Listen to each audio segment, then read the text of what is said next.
Los índices bursátiles se comenzaron a utilizar a finales del siglo XIX, gracias a Charles H. Dow. Este periodista estadounidense fue un gran observador del mercado de valores y después de observar que las acciones, de la mayoría de las empresas bajaban o subían juntas de precio, decidió expresar la tendencia o nivel del mercado de valores en términos del precio medio de unas cuantas acciones representativas. Como en su época las empresas más representativas eran las de ferrocarriles, hizo dos índices, uno con las 20 compañías ferroviarias más importantes y otra con 12 de otros tipos de negocios. Actualmente existen cientos de índices. Los más importantes no representan todas las empresas de una economía, ni siquiera todas las que cotizan, sino que están formados por aquellas que son las más significativas en general, las más grandes. Por lo tanto, cuando los periodistas hablan de que la bolsa sube o baja, se están basando en un índice bursátil. Esto es, porque un índice bursátil es un muy buen indicador económico. Por ejemplo, cuando se dice que la bolsa española baja un cierto porcentaje, lo que está bajando es el índice bursátil español, es decir, el IBEX 35, formado por las 35 empresas españolas más grandes.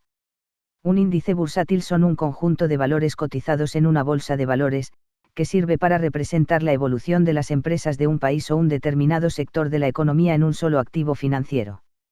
Es muy útil para poder analizar las variaciones del precio de varias empresas de un solo vistazo.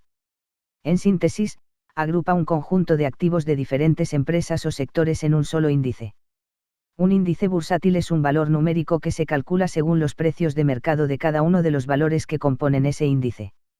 Los índices bursátiles se pueden utilizar para muchos usos, los principales son: reflejan el sentimiento de mercado. Miden la rentabilidad y el riesgo de un mercado. Son la base de algunos vehículos de inversión como los ETF, o los derivados financieros. Las principales formas de construir un índice bursátil son: índice de precios ponderado, es simplemente la medida aritmética del precio de los valores que componen el índice.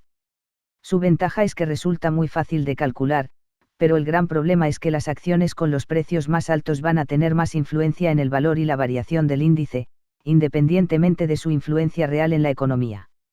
Dos importantes índices que utilizan el método de precios ponderados son, el Dow Jones Industrial Average y el Nikkei Dow Jones Average. Índice de capitalización ponderada, se construye según la capitalización bursátil de cada uno de los valores que forman el índice. Este tipo de índices es el que más fielmente representa la realidad de lo que se quiere medir. La mayoría de los índices bursátiles del mundo utilizan este método de cálculo. Como por ejemplo, el S&P 500 y el IBEX 35. Los ETF.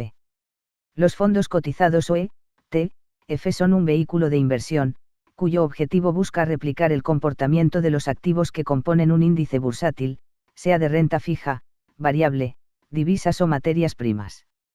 Los ETF se negocian en los mercados bursátiles al igual que las acciones. El inversor puede comprarlos o venderlos en cualquier momento de la sesión bursátil, conociendo en todo momento su precio. Al igual que en las acciones, los ETF también suelen repartir dividendos. En la ficha de cada ETF puedes encontrar la información relativa a los dividendos, si los reparten, cuándo dieron el último y cuál fue su importe bruto. Para negociarlos, simplemente necesitas tener una cuenta de bolsa, ya que se negocian como acciones y no como fondos de inversión. Los ETF más populares son aquellos que se referencian a las bolsas más importantes del mundo, es decir, los que replican un índice bursátil de renta variable como el IBEX 35, el DAX 30, Dow Jones Industrial Average o el S&P 500. No obstante, existen una gran variedad de fondos cotizados que permiten operar con materias más específicas como índices de renta fija, nacionales, monetarios, regionales, según su capitalización. Una mención especial merece los llamados ETF inversos, que operan de manera opuesta al índice que referencian, es decir, permiten ganar dinero cuando los índices bajan. En su origen, los ETF eran negociados por inversores profesionales, como fue el caso del S&P DR, referenciado sobre el S&P 500, primer fondo cotizado de la historia surgido en Estados Unidos en 1993. En cualquier caso, su evolución ha hecho que, en los ETF participen todo tipo de inversores tanto institucionales como minoristas. Como hemos indicado, los ETF gozan de una gran sencillez operativa, pues basta con adquirir una sola participación para hacerse con toda una cesta de valores diversificada que replica la evolución de un mercado o índice, obteniendo una rentabilidad equivalente al mismo sin los costes, el tiempo y el esfuerzo que supondría la continua compra y venta de las acciones correspondientes por separado, por lo que podríamos añadir que también minimizan el riesgo, al menos desde el punto de vista de una gestión pasiva. Como también apuntábamos, existe una mayor liquidez en comparación con los fondos de inversión tradicionales, ya que es posible invertir y desinvertir en un ETF, en cualquier momento del horario de negociación bursátil con total inmediatez.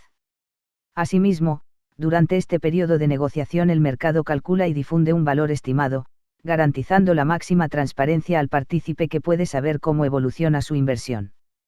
Por lo general, son más accesibles que los fondos de inversión tradicionales, pues tienen un menor coste al no aplicárseles las comisiones de suscripción y reembolso. Además, los partícipes de fondos cotizados de renta variable tienen la posibilidad de obtener dividendos.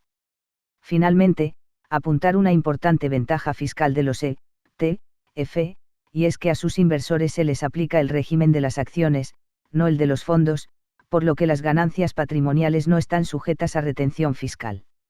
Si bien señalábamos que las comisiones de gestión del ETF son menores, también es cierto que tras cada operación existe una comisión de compraventa.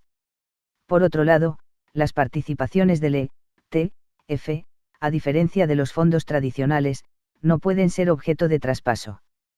Para hacer un cambio debemos vender el fondo cotizado y abrir uno nuevo, pagando asimismo la comisión de compraventa.